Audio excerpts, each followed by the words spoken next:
नमस्ते। आज म तपाईहरुलाई हाम्रो लुम्बिनी मेडिकल कलेज पाल्पा प्रवास भएको नयाँ परिवर्तन। हाम्रो लुम्बिनी मेडिकल कलेज अहिले चाहिँ हाम्रो नयाँ प्रशासनले लिनुभएछ। जुन चाहिँ पुरानो प्रशासन हाम्रो गोपाल सर हुनुहुन्थ्यो, उहाँले बेच्नुभयो र अहिले नयाँ प्रशासन, नयाँ एमडी हुनुहुन्छ। त्यसले हाम्रो अस्पतालमा के कस्तो प्रभाव छ भनेर चाहिँ थोरै हामीले देखिएको। त्यसैले यो यहाँ चाहिँ अनि हामीले यहाँ यो अस्पतालको वरिपरि चाहिँ यो हेरिएको देखिएछ। यो चाहिँ रिनोभेसन, सही शब्द नै अङ्ग्रेजी हो भने हैन, यो चाहिँ रिनोभेसन जस्तो। अब यो गमलाहरू यो पुरानो पहिला चाहिँ यस्तो थिएन। अनि यो यसरी यहाँ यो गमला मात्रै होइन, यहाँ बिरामीलाई अथवा कसैलाई निकै थाकेको अवस्थामा थोरै यो बस्न पनि मिल्छ है त। यो चाहिँ यहाँबाट भित्र जाने साइड गेट हो। हामीलाई विद्यार्थी कर्मचारी मात्रै थियो। त्यहाँ चाहिँ हाम्रो गेट हो, इमर्जेन्सी गेट हो, अहिले देखाउँला। अर्को चाहिँ यो यहाँ पनि अनि गमला फुल यो चाहिँ यसरी डेकोरेसन गरिएछ। यो चाहिँ नि तपाईँको के छ, यसरी गर्दाखेरि चाहिँ बिरामीलाई बस्ने ठाउँ त गमला सायद यो अलिकति धेरै चापको गमला जस्तो लाग्यो अलिकति हैन, थोरै अलिकति मकै बाक्लो भए जस्तो हैन। यो चाहिँ अब हाम्रो इमर्जेन्सी देखिन्छ। नमस्ते। यो चाहिँ हाम्रो इमर्जेन्सी हो। यता एम्बुलेन्स आयो, एम्बुलेन्स यसरी आयो। यो चाहिँ हाम्रो इमर्जेन्सी। यसमा चाहिँ पुरानै छ, डेकोरेसन चाहिँ भए छैन, राम्रै छ। अगाडिको हो यो पनि, यसरी डेकोरेसन चाहिँ भएछ। यो फुल अथवा यो चाहिँ प्लान्टहरू चाहिँ अलिक बाक्लो चाहिँ भए जस्तो देखियो है, बाक्लो जस्तो। यहाँबाट उता चाहिँ यो अहिले पार्किङ छ, मजाले राम्रो बनेछ। त्यो पनि रिनोभेसन नै हो खास। यो पार्किङहरू थोरै चाहिँ यहाँ हो, तर उता मजाको छ। म अहिले देखाउन सकिनँ हजुरहरूलाई।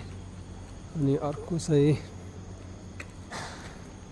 यो चाहिँ अनि यसमा चाहिँ पुरानोमा चाहिँ अनि हाम्रो यसमा नागरिक बडापत्र भनेर थियो। अहिले चाहिँ एकदमै गौतम बुद्धको यो पेन्टिङ गरेको छ, यसरी देख्न सकिन्छ। यो चाहिँ हरिण हैन, मजाले। यो चाहिँ जे होस्, त्यो हाम्रो एकजना हाम्रो कलाकारले बुद्धवाज बनी नेपाल भनेर प्रचार गरिरहनु भएको छ। यो चाहिँ यसरी शान्ति प्रतीक जस्तो एकदमै राम्रो देखिएछ। अर्को चाहिँ यो नयाँ हैन, इमर्जेन्सीको चाहिँ लेख्या चाहिँ थियो, यो नयाँ चाहिँ थिएन। अलिक टल्कियो, कसरी देखाउन सकिन्छ, अलि माथिबाट म देखाउँला, माथिबाट देखाउँला है त। यो चाहिँ अनि उहाँ माथि पनि चेन्ज गर्ने प्रयास चाहिँ भइरहेको छ, के छ। अर्को अहिलेलाई यही नै हो। अर्को चाहिँ यो चाहिँ पुरानै हो, यो त ठिकै छ, यो चाहिँ पुरानै। अर्को धेरै राम्रो चाहिँ हाम्रो लाइब्रेरी चाहिँ फेरि पुनः डेकोरेसन भएछ, रिनोभेसन, एकदम नयाँ झकास देखिएछ हैन। झकास भन्नाले एकदमै राम्रो, सेन्ट्रल एसी सहित हैन, फ्याकल्टीको पहिला पनि थियो, तर सायद अहिले भित्र म चाहिँ लाइब्रेरीभित्र यो यसलाई लिएर यो चाहिँ जान सक्दिनँ होला। हस्पिटलको पर्मिसन पनि चाहिन सक्छ। फेरि हस्पिटल मलाई सोध्न सक्छ कि यसरी किन देखाएको भनेर। कुनै दिन त्यस्तो केही सोधेर गर्न मिल्यो भने, यो सायद यही भिडियो बनाएपछि गर्न मिल्छ भन्नुभयो भने चाहिँ गर्न मिल्ला। तर यो एउटा फ्रन्ट पनि एकदमै चेन्ज भएको छ। हाम्रो एमडी सरले अस्ति एउटा हामीलाई एआई ट्रेनिङ सम्बन्धी उहाँले यो गर्नुभएको थियो, समन्वय गरेर नि हामीले भएको थियौँ। त्यसैले यो चाहिँ हाम्रो फ्रन्ट हो। यो चाहिँ ढोकाहरू ल सुरु हेऱ्यो भने सायद यति त देखाउन मिल्ला है। यो चाहिँ गणेश आयनामा गरेको, सुरुमै आउँदाखेरि कस्तो राम्रो डेकोरेसन चाहिँ एकदमै राम्रो भएको छ। अर्को चाहिँ यहाँबाट हैन, यो यस्तो थिएन। यो चाहिँ रिसेप्सन हो। भित्र चाहिँ यो ई लाइब्रेरी भनेर सुरु हुँदैछ। भन्दा अगाडि चाहिँ यति चाहिँ गरौँ फेरि।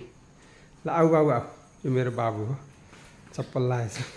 अब ल है त अर्को चाहिँ भन्न चाहिँ सकिन्छ यो हाम्रो हेलिप्याड थियो, त्यहाँ पनि डेकोरेसन रिनोभेसन मजाले भइराखेको छ। अनि त्यहाँ चाहिँ म अहिले सम्भव भएन, त्यसैले यो रिनोभेसन र डेकोरेसन चाहिँ यो चाहिँ नि हाम्रो कता हो, यो बाहिर नालभित्र हाम्रो क्वार्टर जाने, डाक्टर क्वार्टर जाने गेट हो। थोरै अँध्यारो अँध्यारो हुन थाल्यो, त्यसैले अब लाइट बन्द हुन्छ। त्यसैले म यही इमर्जेन्सी त पहिला अब भित्र जान थाल्यो। सो मैले मेरो बुढीलाई चापिदिन्छु है त। अनि मेरो बनाइसकाएर यो भित्र अगाडि जाँदाखेरि अँध्यारो अँध्यारो आयो। सो तलबाट नदेखिएको यो चाहिँ गेटमा फुलहरू चाहिँ पहिल्यै नै थियो होइन, यस्तो छ। त्यो हाम्रो डिपार्टमेन्टल स्टोर हो। अनि अर्को चाहिँ ऊ त्यो जुन अगाडि रुखहरू देखिएको छ त्यहाँ पनि बस्ने ठाउँ मजाले भएछ, एकदम ओपन भएछ। अर्को चाहिँ यो तलबाट नदेखिएको ले गरेर यो अझै टल्कियो मजाले, इमर्जेन्सीको यो छ। अनि यो नागरिक बडापत्र चाहिँ यो जुन भित्र तल थियो त्यो चाहिँ त्यहाँ लगेर कस्तो राम्रो देखिएछ हेर्नु त होइन। अनि अर्को माथि चाहिँ लुम्बिनी मेडिकल कलेज भनेर छ। यो चाहिँ पुरानो हो कि जस्तो लाग्छ, आइडन्ट थाहा भएन है। यो चाहिँ त्यही छ। त्यसैले मैले भन्न खोजेको अब हाम्रो रिनोभेसन चाहिँ मजाले भएछ। हुन त अस्ति हाम्रो एमडी सरले पनि अब अस्पताल रिनोभेसन फिजिकल रूपमा चाहिँ म गर्दैछु, तर अर्को यो हस्पिटल पनि जुन पेसेन्ट केयर र पेसेन्टलाई हेर्ने, पेसेन्टलाई बढाउने, डाक्टरलाई हेर्ने डिपार्टमेन्ट कसरी सुदृढ गर्ने त्यो चाहिँ म आउँदैछु डिपार्टमेन्टल वाइज। अनि कुन इम्पोर्टेन्ट छ त्यसरी आउँछु भन्नुभएछ, तर त्यो हेर्न बाँकी छ कसरी आउँछ भनेर।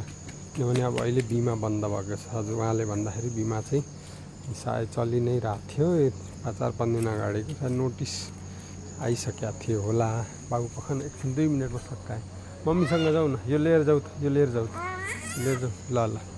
त्यसैले अनि बिमा सकिएको अवस्था छ होइन, बिमा छैन। इमर्जेन्सीमा पनि बिमा छ त भनेछ, तर बिमा बोर्डले चाहिँ अब होइन डेलिभरीको त्यो इमर्जेन्सी डेलिभरी जुन हुनुपर्छ, सिएस गर्नुपर्छ, त्यस्ता त्यस्ता विभिन्न त्यो दिए छैन। अथवा एडमिसन हुने चिजहरू त्यो एकदमै बरु इमर्जेन्सीमा चाहिँ इमर्जेन्सीको खर्च चाहिँ बिमाले दिने, जुनसुकै इमर्जेन्सी त्यहाँभन्दा एडमिसन, अपरेसन, आइसियु चार्ज त्यो चाहिँ अब पेसेन्ट आफैले बिहोर्ने भनेर क्लियरली भनिदिएको भए सजिलो हुन्थ्यो। त्यसैले बिमा बन्द हुँदाखेरि पेसेन्ट कुनै पनि यहाँ मात्र होइन सबै मेडिकल कलेजमा कम भएको छन् होला। अनि अर्को चाहिँ हाम्रो सरले यो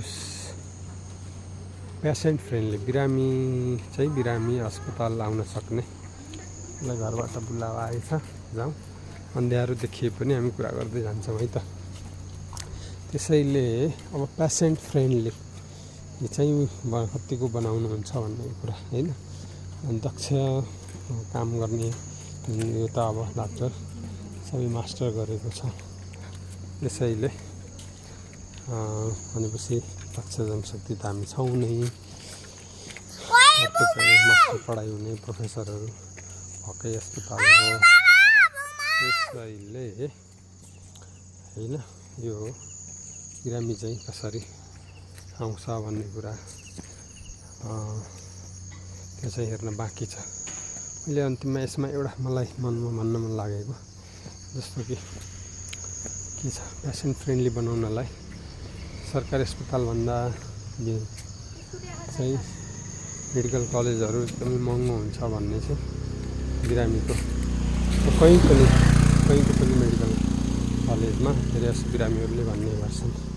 यसलाई चाहिँ एउटा छाता सङ्गठन जुन छ यो प्राइभेट मेडिकल संस्थाहरूले सरकारले गर्न सकेन भने प्राइभेट मेडिकल संस्थाहरूले एउटै पैसा जस्तो बस व्यवसायहरूले तोक्छ, त्यो चाहिँ ती पनि सार्वजनिक यिनी पनि सार्वजनिक प्राइभेट भए तापनि सार्वजनिक संस्थाहरू हुन् होइन।